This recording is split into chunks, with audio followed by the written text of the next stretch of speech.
Hi hello all welcome to my channel Telugu audio books by voice of sisters. మీకు కనుక మా stories నచ్చినట్లయితే please like చేయండి, share చేయండి అండ్ సబ్స్క్రైబ్ చేయండి ప్లీజ్. మీకు తెలుసా నేను నిన్ను ఎంత ప్రేమిస్తున్నాను? భూమి తన అలసిపోయిన స్వరంతో చెప్పింది. ఆకాశ్ గుండె లోతుల్లో ఏదో తడబడినట్లు అనిపించింది. మీ ప్రేమను పొందే అదృష్టం నాకు లేదనుకుంటా ఆకాష్ గారు అంటూ విరక్తితో అంది భూమి. నేనెప్పుడు మీ గుండెల్లోనే ఉంటా అని నాకు ఇప్పుడే అర్థమైంది. మీరు నా మీద ఎంత కోపం చూపించినా అది నాకు ప్రేమలానే అనిపిస్తుంది.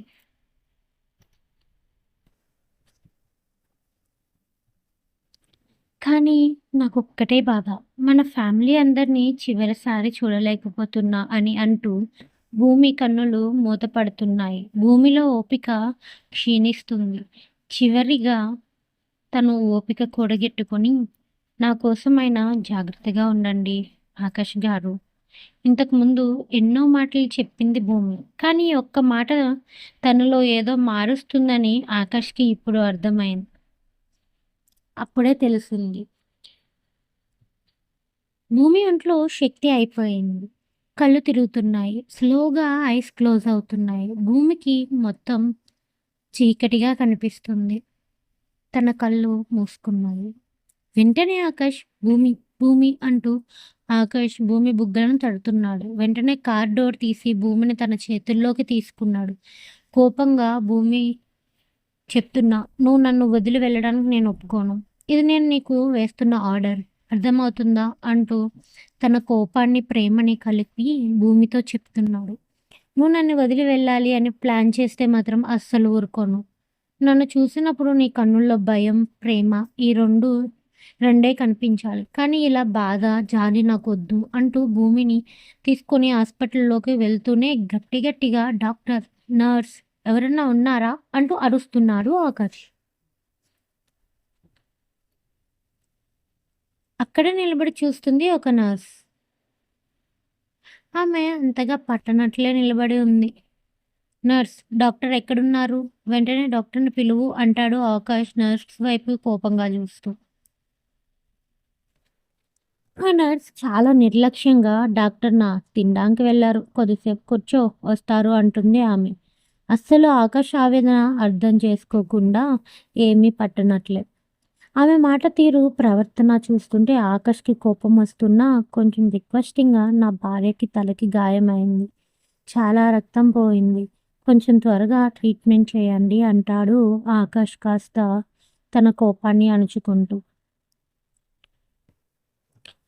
ఆకాష్ చూడ్డానికి వితౌట్ షర్ట్, బ్లడ్ ఒంటికి అలానే తడిచిన ఆకాష్ చేతిలో రక్తం మడుగుల్లో ఉన్న భూమిని చూసి, "సరే ముందు వెళ్ళి రిసెప్షన్‌లో ఫీజ్ పే చేసిరా" అంటుంది ఆ నర్స్ చాలా నిర్లక్ష్యంగా ఆకాష్ వైపే చూడనట్లు. ఆకాష్ వెంటనే భూమిని పక్కనే ఉన్న టేబుల్ మీద పడుకోబెట్టి తన పాకెట్స్ చూసుకుంటాడు. అక్కడ జరిగిన గొడవలో ఆకాష్ పర్స్ ఎక్కడో పడిపోయింది. అలానే ఆకాష్ ఫోన్ కూడా లేదు. కారులో ఉందేమో అని పరుగున హాస్పిటల్ ఎంట్రన్స్ దగ్గరికి వెళ్ళాడు. అక్కడ తన కారు లేదు. భూమిని లోపలికి తీసుకువచ్చే తొందరలో కార్‌కి కీ కార్‌కే వదిలేశాడు ఆకాష్. ఆకాష్ నిస్సహాయంగా మళ్ళీ లోపలికి పరుగు తీశాడు. భూమి అక్కడే అలానే ఉంది. నర్స్ దగ్గరికి వెళ్ళి, "ముందు దయచేసి తనకి ట్రీట్మెంట్ చేయండి. నేను మనీ అరేంజ్ చేస్తాను" అని చెప్తాడు. కానీ అవేమీ పట్టనట్లే చూస్తుంది ఆ నర్స్. చాలా నిర్లక్ష్యంగా మనీ పే చేశాక "నేను బ్లడ్ అది క్లీన్ చేసి, డ్రెస్సింగ్ చేసి కట్టుకడతా" అంటుంది ఆమె పొగరుగా. "నేను ఖచ్చితంగా మనీ పే చేస్తా. ముందు తనని బతికించండి" అంటాడు ఆమె ఆకాష్ వైపు చూసి. "అలగా జలమంతా డబ్బు లేకుండా ఎలా ఇంత పెద్ద హాస్పిటల్‌కి వస్తారు" అంటూ మూతి తిప్పుకుంటుంది ఆ నర్స్.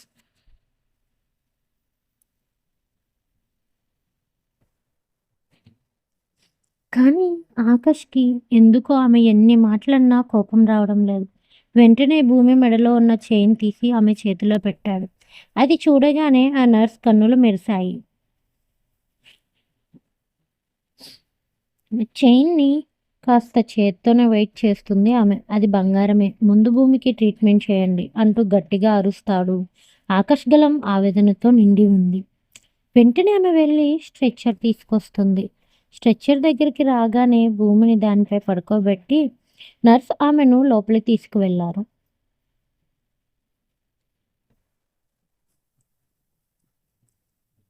భూమి చేతిని పట్టుకొని లోపలికి వెళ్ళాలి అనుకున్న ఆకాష్ని, మీరు బయట ఆగండి, ఇక్కడికి రాకూడదు, ఒక నర్స్ అతన్ని అడ్డుకుంది.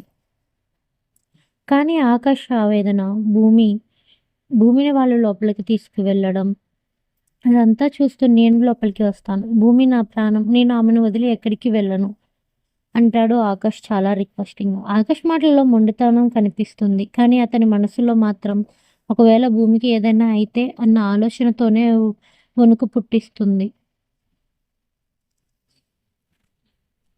ఆ నర్స్, మేము పిలుస్తాం, మీరు ఇక్కడే ఉండండి అని వాళ్ళు లోపలికి వెళ్ళి డోర్ క్లోజ్ చేశారు. ఆకాష్ భూమిని చూడడం అదే చివరిసారి అన్న ఆలోచన తన మైండ్లో మొదలవుతుంది. వెంటనే ఆకాష్ పక్కన ఉన్న ఒక వ్యక్తికి ఫోన్ అడుగుతాడు. పక్క వ్యక్తి కూడా ఎంతో బాధలో ఉన్నాడు. అతని 3 రోజుల కూతురు భార్య హాస్పిటల్లో ఉన్నారు. అతను వెంటనే ఆకాష్కి ఫోన్ ఇచ్చాడు. ఆకాష్ అతనికి థ్యాంక్స్ చెప్పి వెంటనే ఎవరికో కాల్ చేస్తాడు. ఆకాష్ అతనితో కొద్దిసేపు కాల్ మాట్లాడి తిరిగి ఆ ఫోన్ అతనికి ఇస్తుంటే ఆ ఎదుటి వ్యక్తి కన్నుల్లో బాధని అర్థం చేసుకున్న ఆకాష్ ఏమైంది అని అడుగుతాడు అతన్ని. ఆ ఫోన్ ఇచ్చిన అవతలి వ్యక్తి వెంటనే ఆకాష్ని గట్టిగా పట్టుకొని ఏడుస్తూ, నాకు 3 రోజుల క్రితం పాప పుట్టింది. కానీ పాప హార్ట్లో హోల్ ఉంది. అలానే నా భార్యకి ఓవర్ బ్లీడింగ్ వల్ల ప్రాణాపాయ స్థితిలో ఉంది. నాకంటూ ఎవ్వరూ లేరు. చిన్న రోడ్ సైడ్ టిఫిన్ కొట్టు పెట్టుకొని జీవిస్తున్నాం. డాక్టర్స్ ఏమో 10 లక్షలు కడితేనే ఇద్దరిని బ్రతికించగలం అని చెప్పారు అని ఆకాష్ని వదిలి నన్ను క్షమించండి. నా బాధ చెప్పుకోవడానికి కూడా ఎవ్వరూ లేరు. మీరు అడిగేసరికి నాలో బాధ బయటికి వచ్చేసింది అని అక్కడి నుంచి వెళ్ళిపోతాడు అతను. అతన్నే చూస్తున్నాడు ఆకాష్. ఆకాష్ అక్కడే అలానే చలనమున్న శిలలా నిలబడిపోయాడు. ఆకాష్ మైండ్ అంతా బ్లాంక్గా ఉంది. భూమి తనని చూసిన ఆ చూపు ఆకాష్ ఎప్పటికీ మర్చిపోలేకపోతున్నాడు. నర్స్ వచ్చి, మా డాక్టర్ వచ్చారు, చూస్తున్నారు, మీ ఆవిడని నువ్వు వెళ్ళి మరీ అరేంజ్ చేయి అని చెప్పి లోపలికి వెళ్ళిపోతుంది. ఆకాష్ కోపంతో పిడికిలు బిగించినా తనని తాను కంట్రోల్ చేసుకుంటూ ఆ రూమ్ ఎదురుగానే కూర్చున్నాడు. ఆకాష్ మనసులో ఎన్నో వేల ప్రశ్నలు, ఎంతో అలజడి. అతను ఇంతవరకు ఇలాంటి బాధని ఎప్పుడూ చూడలేదు. సమయం గడుస్తుంది. హాస్పిటల్ కారిడార్లో అటు ఇటు తిరుగుతున్నాడు. 2 గంటలు గడుస్తున్నా డాక్టర్ నుండి ఎటువంటి సమాచారం రాలేదు. ఒక్కసారి ఆపరేషన్ థియేటర్ తలుపు ఓపెన్ అయింది. వెంటనే ఆకాష్, డాక్టర్, భూమికి ఎలా ఉంది అని ఒక్కసారిగా లేచి అడిగాడు.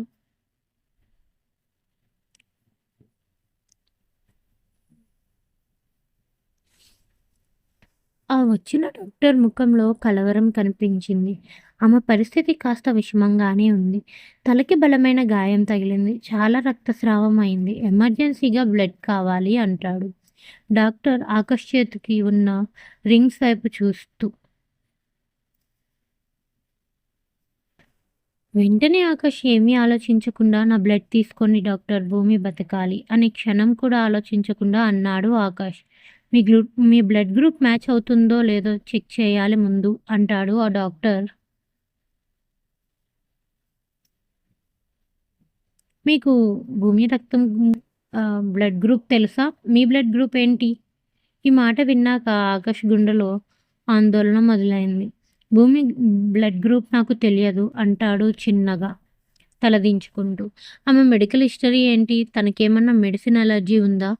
ఏమన్నా షుగర్, బీపీ ఉన్నాయా? వాళ్ళ పేరెంట్స్కి ఏమన్నా హెల్త్ ప్రాబ్లమ్స్ ఉన్నాయా అంటూ ఒకదాని మీద ఒక క్వశ్చన్స్ వేస్తున్నాడు ఆ డాక్టర్.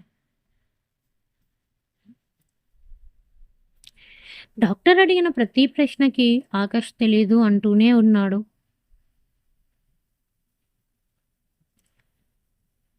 చివరిగా, నాకు ఇవేం తెలీదు డాక్టర్, కానీ ఏం చేసి అన్నా భూమిని బ్రతికించండి అంటూ ఆకాష్ చేతులు జోడించి వేడుకున్నాడు. మొదటిసారి మాఫియా డాన్ ఒకరి ముందు చేతులు జోడించడం. ఇంతలో వెనక నుంచి భూమి బ్లడ్ గ్రూప్ బి నెగిటివ్ అంటూ ఒక ఆడవారి గొంతు వినిపించింది. ఆకాష్ షాక్ అయి ఆ స్వరం వైపు తిరిగాడు.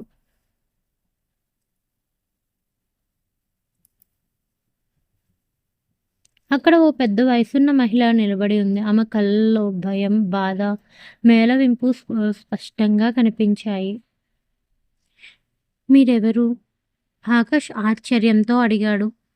ఎందుకంటే అతనికే తెలియని బ్లడ్ గ్రూప్ ఆమెకెలా తెలిసిందన్న చిన్న సందేహం. ఆమె కళ్ళల్లో నీళ్లు చెమార్చుకున్నాయి. నేను భూమి తల్లిని అని అనింది ఆమె. అప్పుడే గుర్తొస్తుంది ఆకాష్‌కి హాస్పిటల్‌లో చూసిన ఫేస్. ఆమె ఆ మాట విన్నాక ఆకాష్ ఒక క్షణం నిశ్చలుడైపోయాడు. భూమి కుటుంబం గురించి తనకు పెద్దగా తెలీదు. ఇప్పుడు ఈ మహిళ ఆమె భూమి తల్లి అని చెప్పడం ఆశ్చర్యాన్ని కలిగించింది. కానీ హాస్పిటల్‌లో చూసిన ఫేస్, ఈమె ఫేస్ ఒకలా లేదు అతనికి. కానీ ఆమె కన్నీళ్ల వెనుక మరేదో రహస్యం దాగి ఉన్నట్లు అనిపించింది ఆకాష్‌కి. మీరింతకాలం ఎక్కడున్నారు? ఆకాష్ ప్రశ్నించడం మొదలుపెట్టాడు. ఆమె వణుకుతూ నా నాకు చెప్పడానికి చాలా ఉంది. కానీ ముందు భూమి ప్రాణాలు కాపాడాలి అంటుంది. డాక్టర్ నా బ్లడ్ తీసుకోండి అంటూ. ఈ మాట వినగానే ఆకాష్ ఏమీ అనకుండా వెనక్కు తగ్గాడు. భూమి ప్రాణాల కంటే ముఖ్యం మరేముంటుంది అతనికి ఇప్పుడు? కానీ భూమి తల్లి గురించి కొత్త అనుమానాలు మొదలయ్యాయి ఆకాష్ మైండ్‌లో. ఆమె ఎందుకు ఇంతకాలం దూరంగా ఉండింది? ఆమె మాటల్లో దాచిన రహస్యం ఏమిటి? ఇంతకీ ఆమె భూమి తల్లినేనా? అన్న ఆలోచన అతనిలో మొదలైంది. డాక్టర్ ఆమెని లోపలికి తీసుకువెళ్లారు. అంతా నిశ్శబ్దం. ఒక గంట అయింది. డాక్టర్ ఇంకా లోపలే ఉన్నారు. ఆకాష్ గుండె లోతుల్లో ఏదో విచిత్రమైన బాధ పెరుగుతుంది. అతనికి తెలియని అనుభూతి, తెలియని బాధ. ఎంతో కోపం, క్రోధం ఎన్నో నిండి ఉన్నాయి ఆకాష్‌లో. ఆకాష్ ఒక్కసారి ఊపిరి పీల్చుకున్నాడు. తన కళ్ళ ముందు భూమి కన్ను మూసేలా కనిపించిన ఆ క్షణం నుంచి ఇప్పటి వరకు తన గుండె ఆగిపోయినట్లే అనిపించింది. ఇప్పుడే భూమికి బ్లడ్ దొరికిందన్న విషయం ఆకాష్‌లో కొత్త ఆశ శ్వాస పోస్తుంది.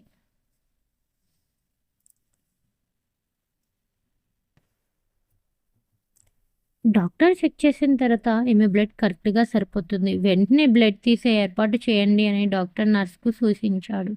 నర్స్ ఆమె చేతికి బ్లడ్ డ్రిప్ వేసేందుకు తీసుకువెళ్ళింది. ఆకాష్ ఒక్కసారి ఆపరేషన్ థియేటర్ తలుపు వైపు చూశాడు. భూమి నువ్వు బతకాలి అని మనసులో అనుకున్నాడు. ఆకాష్ నిస్సహాయంగా కూర్చొని తన 2 చేతులకు అంటిన భూమి బ్లడ్ చూస్తూ భూమి ప్లీజ్ కమ్ బ్యాక్. నువ్వు నాకు కావాలి. త్వరగా వచ్చేయ్. నువ్వు లేకుండా నిమిషం కూడా నరకంలా ఉంది అంటూ తనలో తానే మాట్లాడుకుంటూ ఉంటాడు ఆకాష్.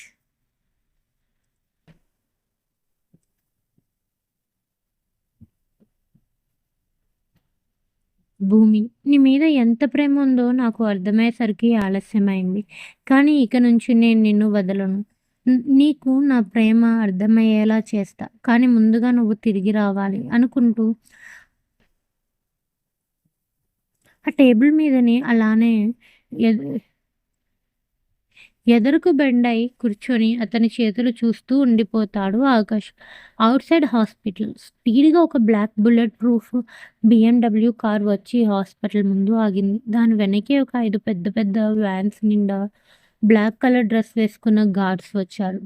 ఆ కారులోంచి విరాజ్, దర్శన్ ఇంకా ఇద్దరు వ్యక్తులు పరుగున హాస్పిటల్‌లోకి వెళ్తున్నారు. మొదట బయట ఉన్న సెక్యూరిటీ గార్డ్ వాళ్ళని ఆపాలని చూడగా వీళ్ళ వెనుక ఉన్న గార్డ్స్ అతన్ని గన్ గురిపెట్టారు. వెంటనే ఆ సెక్యూరిటీ గార్డ్ గుటికలు మింగుతూ సైడ్ అయిపోయాడు. అతను భయంతో మోకాళ్ళ మీద పడ్డాడు. నన్ను వదిలేయమని ప్రాధేయపడ్డాడు. ఈ గార్డ్స్ అంతా హాస్పిటల్లోకి ఎంటర్ అయ్యి అన్ని వార్డ్స్ ముందు గన్స్‌తో నిలబడ్డారు. విరాజ్ అక్కడ కనిపిస్తున్న వారిని మా అన్నయ్య ఎక్కడ అని అడిగితే మాకు తెలీదు అంటూ తప్పుకుంటున్నారు అందరూ భయంగా వాళ్ళనే చూస్తూ. కోపమొచ్చిన విరాజ్ కోపంతో విరాజ్ గన్ తీసి గాల్లో 2 సార్లు కాల్చాడు. బ్లడ్‌తో ఉన్న మా వదినను తీసుకొని ఇందాక వచ్చాడు అని గట్టిగా అడిగేసరికి అక్కడే ఉన్న ఒక నర్స్ భయంగానే ఆయన అయితే ఎమర్జెన్సీ ఆపరేషన్ రూమ్ దగ్గర ఉన్నారు అంటుంది కాస్త వణుకుతూ విరాజ్ వైపు చూడకుండా. ఆకాష్ తన ఆలోచనలో మునిగిపోయాడు. ఆ గన్స్ సౌండ్స్ కూడా అతన్ని చేరలేదు. హాస్పిటల్‌లో మిగతా వారు అంతా భయంతో పరుగులు తీస్తున్నారు.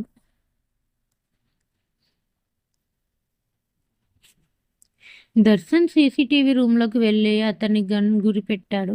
ఈలోపు విరాజ్ ఆ నర్సు సహాయంతో ఆకాష్ దగ్గరికి చేరుకున్నాడు. వెంటనే కొందరు గార్డ్స్ ఆకాష్ బట్టలు పట్టుకొని నిలబడ్డారు. సూట్ ఒకరు, షర్ట్, ప్యాంట్ ఒకరు, నైట్ వేర్ ఒకరు, క్యాజువల్ వేర్ ఒకరు పట్టుకున్నారు. ఆకాష్ అవి చూసి విరాజ్ వైపు ఒకసారి చూసి, విరాజ్, భూమి ఆపరేషన్ సక్సెస్ అయ్యే వరకు నన్ను ఎవరు డిస్టర్బ్ చేయొద్దు అంటాడు. వెంటనే విరాజ్ ఆకాష్ మనసులో బాధ, కళ్ళల్లో భయం, మాటలో ఉన్న దాన్ని అర్థం చేసుకొని మిగతా వారికి సైగ చేస్తే వాళ్ళు అక్కడి నుంచి వెళ్ళిపోతారు. విరాజ్ ఆకాష్ పక్కనే కూర్చొని ఆకాష్ భుజాన్ని గట్టిగా పట్టుకుంటాడు. విరాజ్ పట్టుకోగానే అప్పటి వరకు కనురెప్పల్లోనే ఆగిపోయిన కన్నీరు స్వేచ్ఛగా పుడమిని చేరింది ఆకాష్ కన్నుల నుంచి.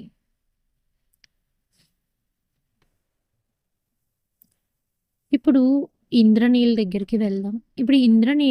ఇప్పుడు ఆకాష్ ఇండియాలో కూడా నీ నెట్వర్క్ నాశనం చేయడం ప్రారంభించాడు అంటూ బైరాతో చెప్తున్నాడు. మొదట దుబాయ్ నుంచి వస్తున్న నీ ఇల్లీగల్ మాల్స్ తన కంట్రోల్లోకి తీసుకున్నాడు. నీ ప్రతి మూవ్‌ని ఒక కంట కనిపెడుతున్నాడు. అందుకే ఆకాష్ గత సంవత్సరంగా తన మాఫియా ఫోర్స్ ఇన్‌ఫ్లూయెన్స్ యూజ్ చేయడం లేదు. నీకే డౌట్ రాకుండా తన పని తాను చేసుకుంటున్నాడు అన్నాడు ఇంద్రనీల్ చాలా గర్వంగా. కోపంగా పిడికిలి బిగించి ఇంద్రనీల్ ముక్కు మీద గట్టిగా గుద్దుతాడు బైరా. బైరా కొట్టిన దెబ్బలకి అప్పటికే ఒంట్లో ఓపిక అయిపోయిన ఇంద్రనీల్ నేలపై పడిపోయాడు.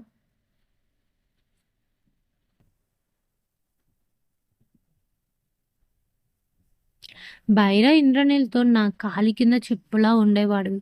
నీకు ఇంత ధైర్యం ఎలా వచ్చింది? అంటూ ఇంద్రనీల్ తలని పట్టుకొని పైకి ఇంద్రనీల్ ఫేస్ కనిపించేలా పెట్టి అడిగాడు. దానికి ఇంద్రనీల్, నువ్వు నా కుటుంబాన్ని నాశనం చేస్తా అన్నావని నువ్వు చెప్పిందల్లా చేశాను. అలానే నువ్వు చెప్పిన ప్రతీదీ ఒప్పుకున్నాను. నా కొడుకు నాలా కాదు.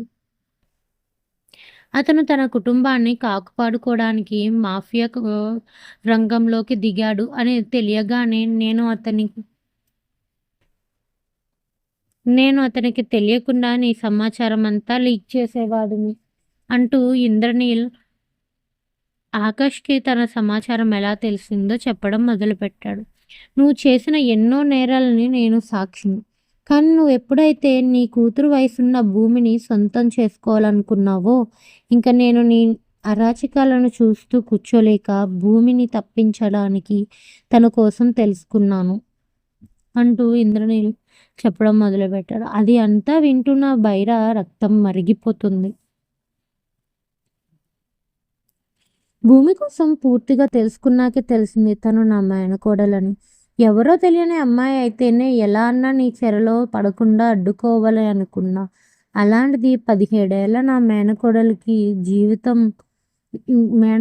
జీవితం నువ్వు నాశనం చేయాలని చూడడం నేనెలా చూస్తూ ఊరుకుంటా అనుకున్నావు? అంటూ బైరా మీద ఉమ్మేసి మరీ చెప్పాడు ఇంద్రనీల్. నీకు తెలుసా? నీ భార్య ఇల్లీగల్‌గా చేసే ఉమెన్ ట్రాఫికింగ్ నుంచి ఎంతో మందిని తప్పించింది నేనే. నిజానికి నేను భయంతో కాదు, మీకు భయం పుట్టించాలని మీతోనే ఉన్నా. మీ ఎన్నో దందాలు నేనే లీక్ చేశా. చివరికి ఎన్నోసార్లు ఫైల్స్ గల్లంతు చేయడం, ఫైర్ చేయడం చేశా. ఇవేమీ మీకు డౌట్ రాకుండా మీ పక్కనే ఉంటూ చేసుకొచ్చా అంటాడు. కానీ నువ్వు ఎప్పుడైతే నా కోడలిపై కన్నేశావో అప్పుడే నీ పతనానికి నాంది పడింది. సిగ్గులేదారా? కూతురులాంటి పిల్లతో పక్క పంచుకోవాలి అనుకుంటున్నావు అని బైరా వైపు చూస్తూ అంటున్న ఇంద్రనీల్‌ని కాలితో గట్టిగా తంతాడు బైరా.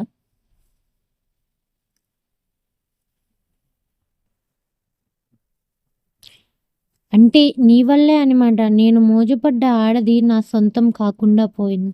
దాన్ని వెతకని ప్లేస్ లేదు. నువ్వు తప్పుగా అనుకుంటున్నావు ఇంద్రనీల్. నీ ఏ దిక్కు లేని ఆ భూమిని నేను ఆశ్రయం ఇచ్చి ఉంచుకుందాం అనుకున్నా. దాని వాళ్ళ బాబాయ్ దుబాయ్ సెట్‌కి అమ్మేశాడు. కానీ దాని అందం చూసి నేనే ఉంచుకోవాలి అనుకున్నా. కానీ నేను మనసు పడ్డ దాన్ని నాకు దూరం చేశావు. నేను ఒక్కసారి మనసు పడితే మోజు తీరే వరకు దాన్ని వదిలిపెట్టను అంటాడు బైరా. కళ్ళు మూసుకొని భూమిని తలుచుకొని భూమి అందాన్ని గుర్తు చేసుకుంటాడు బైరా. దాన్ని నువ్వు మొదటిసారి ఎప్పుడు చూసానో తెలుసా అంటూ దాన్ని మొదటిసారి జాతరలో చూసా. ఆ రోజు ఫుల్ వర్షం. లంగావోణిలో చిన్నగా కుంటుకుంటూ వస్తుంటే తడిచిన దాని బట్టలు దాని ఒంటికి అంటుకొని లేత గులాబీ పువ్వులా ఆహా! నన్ను కవ్వించింది. అలా దాన్ని నువ్వు చూస్తే నువ్వు కూడా ఆ మాట కూడా కంప్లీట్ అవ్వకముందే ఇంకొక మాట నా కోడలి కోసం మాట్లాడితే కోసి కారం పెడతా నా కొడకా అంటూ కోపంగా అంటాడు ఇంద్రనీల్. వెంటనే ఇంద్రనీల్ నీకు నీ కొడుక్కి సిగ్గు లేదురా! పరాయి ఆడదాన్ని కోరుకోవడానికి. అది కూడా ఒకే ఆడదాన్ని. ఛీ! ఏంటి నా కొడుకు గగన్ నా కొడుకు భూమి మీద ముద్దుపడ్డాడా? అంతా నా పోలికే వాడికి. నాలానే ఆలోచిస్తున్నాడు. నా కొడుకు ఎంతన్నా వాడు నా కొడుకు పులిబిడ్డ అంటూ గుండెల మీద చేత్తో కొట్టుకుంటాడు బైరా. ఆ మాట వినగానే ఇంద్రని అయితే నీ పెళ్ళాన్ని కూడా నీ కొడుకుతో పంచుకుంటున్నావా? అంటాడు చాలా కోపంగా.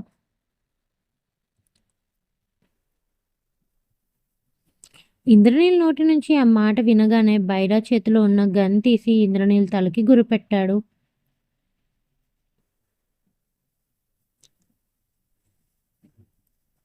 ఇంద్రనీల్ బైరాల డిస్కషన్ గంట సమయం గడిచింది. ఆకాష్ అలానే కూర్చున్నాడు. ఆకాష్‌కి కొంచెం దూరంలో ఆకాష్ దగ్గర చైన్ తీసుకున్న నర్స్ చెంప మీద గాయాలతో నోటి నుంచి లైట్‌గా రక్తం కారుతుంటే మోకాళ్ళ మీద తలని కిందకు పెట్టి హ్యాండ్స్ పైకి పెట్టింది. ఆ హ్యాండ్‌లో ఆకాష్ ఇచ్చిన చైన్ ఉంది.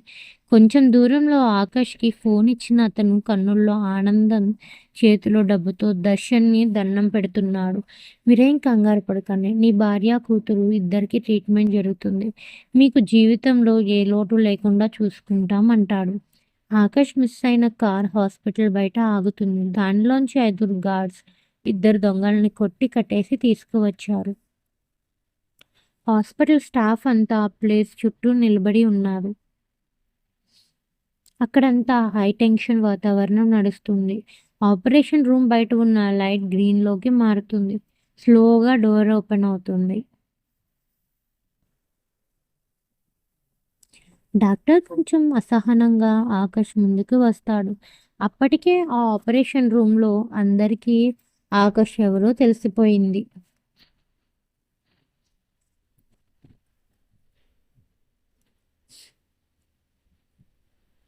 డాక్టర్ ఆకాష్ ముందు తలదించుకొని నిలబడి, "ఇప్పటికైతే ఆపరేషన్ సక్సెస్ అయింది సార్" అంటుంటే, ఆ మాట వినగానే ఆకాష్ ఊపిరి పీల్చుకున్నాడు.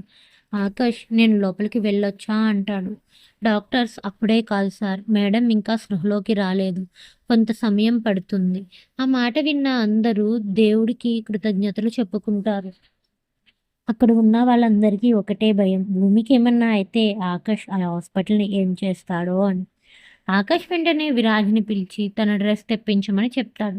అలానే ఆ నర్స్ వైపు, మిగతా స్టాఫ్ వైపు చూస్తూ భూమికి ఆపరేషన్ చేసిన డాక్టర్స్ తప్ప ఇంకా ఈ హాస్పిటల్‌లో ఎవ్వరూ ఉండడానికి వీల్లేదు. అందరిని జాబ్ నుంచి తీసేయ్ అంటాడు ఆకాష్. ఆకాష్ మాటలు విన్న అందరికీ ప్రాణం పోయినట్లవుతుంది. అసలేం జరుగుతుంది అర్థం కాలేదు. డాక్టర్ ఆకాష్ దగ్గరికి వచ్చి, "మీతో కొంచెం మాట్లాడాలి" అంటాడు. డాక్టర్ ఆకాష్ వైపు కొంచెం భయంగా చూస్తూ, "భూమి గురించి ఏమైనా చెప్తారా?" అనుకుంటూ వెళ్తాడు. చెప్పమన్నట్లు సైగ చేస్తాడు ఆకాష్. "సార్, మేడంకి ఆపరేషన్ అయితే సక్సెస్ అయింది. కానీ చిన్న ప్రాబ్లమ్ ఉంది" అంటాడు. ఆ మాట వినగానే ఆకాష్ "ఏమైంది డాక్టర్ నా భూమికి" అంటూ కొంచెం భయంతోనే అడిగాడు ఆకాష్. తలకి బలంగా గాయం తగలడం, అంతేకాక తలకి గాయం ఇది మొదటిసారి కూడా కాదు. తలకి ఆపరేషన్ చేసిన గుర్తులు కూడా ఉన్నాయి. కాబట్టి చాలా జాగ్రత్తగా ఉండాలి. మళ్ళీ తలకి గాయమైనా లేదా ఏదన్నా షాక్‌కి గురైనా తన మెమరీ లాస్ అవ్వడం కూడా కొన్నిసార్లు ప్రాణాలు కొన్నిసార్లు ప్రాణాలు పోయే ఛాన్సెస్ కూడా ఉన్నాయి అంటూ భూమిని చాలా జాగ్రత్తగా చూసుకోవాలని చెప్తారు. అంటే డాక్టర్ భూమికి ఏదైనా పెద్ద ప్రాబ్లమ్ ఉందా? మీరు చెప్పకుండా దాస్తున్నారా? అలాంటిదేమన్నా ఉంటే ముందే చెప్పండి. మీరేం దాయొద్దు అంటాడు ఆకాష్. ఎంత ఖర్చు అయినా పర్లేదు. లేదా ప్రపంచంలో ఏ దేశానికన్నా తీసుకెళ్తా. తన ట్రీట్మెంట్ కోసం అంటాడు ఆకాష్ డాక్టర్ హ్యాండ్ పట్టుకొని. డాక్టర్ ఆకాష్‌ని ఓదారుస్తున్నట్లే "అయ్యో సార్! మేడంకి ప్రెజెంట్ అంతా బాగానే ఉంది. కాకపోతే ముందు జాగ్రత్తగా చెప్పాను అంతే. ఇప్పుడు ఎటువంటి ప్రాబ్లమ్ లేదు. రేపు మార్నింగ్ లోపు మేడం మెలకువలోకి వస్తారు" అంటూ డాక్టర్ ఆకాష్ చేతిని పట్టుకొని భరోసాగా చెప్పారు. Thank you doctor. భూమికి ఆపరేషన్ చేసి నా ప్రాణాన్ని బ్రతికించినందుకు మీకేం గిఫ్ట్ కావాలో చెప్పండి. అది ఏదన్నా ఎంత ఖరీదు అయినా ఇస్తాను అంటాడు ఆకాష్.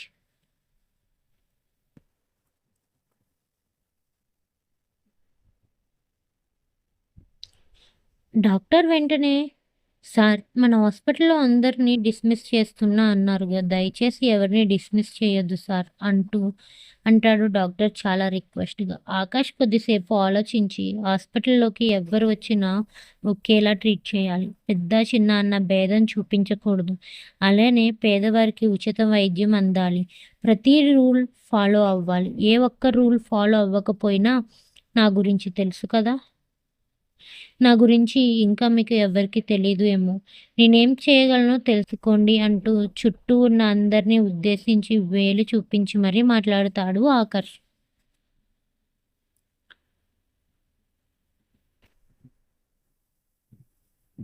నేనెప్పుడన్నా రావచ్చు హాస్పిటల్‌కి. లేదా సీసీ క్యామ్స్ చెక్ చేస్తూనే ఉంటాను. ఎవ్వరి దగ్గరన్నా ట్రీట్మెంట్‌కి మనీ తీసుకుంటే అవి ఖర్చు పెట్టడానికి మనిషే లేకుండా చేస్తా అని స్వీట్ వార్నింగ్ ఇచ్చి, తన కోసం అరేంజ్ చేసిన రూమ్‌లోకి వెళ్ళి ఫ్రెష్ అవుతాడు ఆకాష్.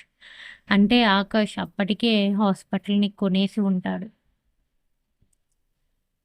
ఈలోపు భూమిని కూడా ఆపరేషన్ థియేటర్ నుంచి రూమ్‌కి షిఫ్ట్ చేయడం జరిగిపోయింది.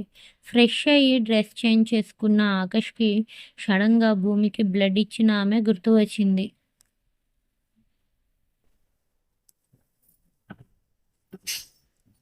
వెంటనే స్పీడ్‌గా ఆపరేషన్ రూమ్ దగ్గరికి వెళ్తాడు. అక్కడ ఎవ్వరూ ఉండరు. ఆ డాక్టర్ దగ్గరికి వెళ్ళి అతన్ని భూమికి బ్లడ్ ఇచ్చిన ఆవిడ ఏది అని అడిగాడు ఆకాష్.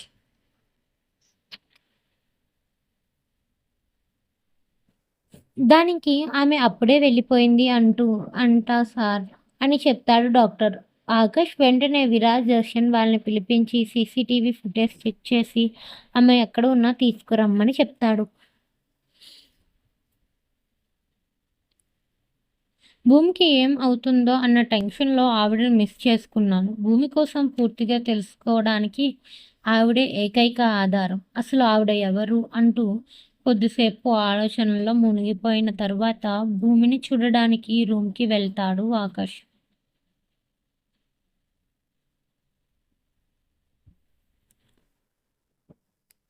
భూమిని అలా హాస్పిటల్ బెడ్ మీద చూడగానే ఆకాష్ కన్నుల్లో నీళ్లు తిరుగుతాయి. కానీ భూమికి ఏం ప్రమాదం లేదు అని మరోవైపు ఆనందం కూడా వస్తుంది ఆకాష్‌కి. అలానే భూమి బెడ్ పక్కనే భూమి చేయి పట్టుకొని కూర్చున్నాడు.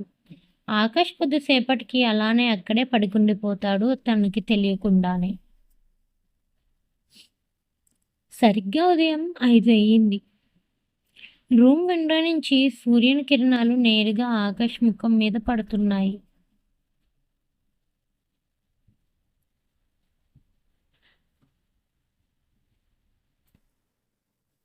ఆ సూర్యకిరణాలు ఆకాష్ ఫేస్‌ని మరింత షైన్ అయ్యేలా చేశాయి. భూమి కోసం ఆకాష్ పడిన వేదన వల్ల అతని కన్నులు రెడ్‌గా మారిపోయాయి. స్లోగా కనురెప్పలు తెరిచి సూర్యుడి వైపు చూశాడు ఆకాష్. ఆకాష్‌కి సూర్యుడు కూడా చిన్నబుచ్చుకున్నాడేమో! ఆకాష్ ముఖం నుంచి తప్పుకొని బెడ్ మీద పడుకున్న భూమి ముఖంపై పడ్డాయి సూర్యకిరణాలు. భూమి కన్నులు కలవరపడుతున్నాయి. అది చూసి ఆకాష్ ఆ వస్తున్న సూర్యకిరణాలు ఎదురు నిలబడ్డాడు. భూమి మీద పడకుండా అలా 1, 2, 3 గంటలు గడిచిపోయాయి. సూర్యుడికి ఆకాష్ నుంచి తప్పించుకొని భూమి ముఖంపై పడ్డాయి మళ్ళీ.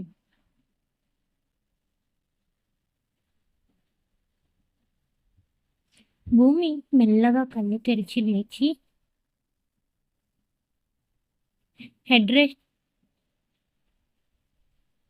హెడ్ రెస్ట్‌కి వీపు ఆనించి కూర్చుంది. తల పట్టుకొని గట్టిగా కళ్ళు మూసుకొని అమ్మా! తల చాలా నొప్పిగా ఉంది అంది. ఫ్యామిలీ వాళ్ళంతా అక్కడికి రావడం జరిగిపోయింది ఈలోపే. జయాని చూడగానే ఆకాష్ 2 అడుగుల్లో ఆవిడ దగ్గరికి వెళ్ళి, అమ్మా! నువ్వెలా ఉన్నావు? అంతా ఓకేనా? నేను మీ దగ్గరికి రావడం కుదరలేదు అంటాడు. జయ గారు ఆకాష్ ఫేస్‌ని తాకుతూ నాకు తెలుసు నాన్న. ఇప్పుడు నీ అవసరం నాకన్నా భూమికే ఎక్కువ ఉండాలి అంటుంది. అమ్మా! నాన్నని మనం తప్పుగా అర్థం చేసుకున్నాం. నువ్వు కాదమ్మా నేనే. నేనే నా పట్టుదలతో నిన్ను, నాన్నని దూరం చేశా అంటూ ఆకాష్ జయ గారి పాదాలపై పడతాడు. మీకు గనుక స్టోరీ నచ్చినట్లయితే ప్లీజ్ లైక్ చేయండి, షేర్ స్టోరీ చేయండి. చాలా ప్లీజ్ మంది సబ్స్క్రైబ్ చూస్తున్నారు చేయండి. కానీ ఎవరు సబ్స్క్రైబ్ చేయట్లేదు. Please. Thank you for watching.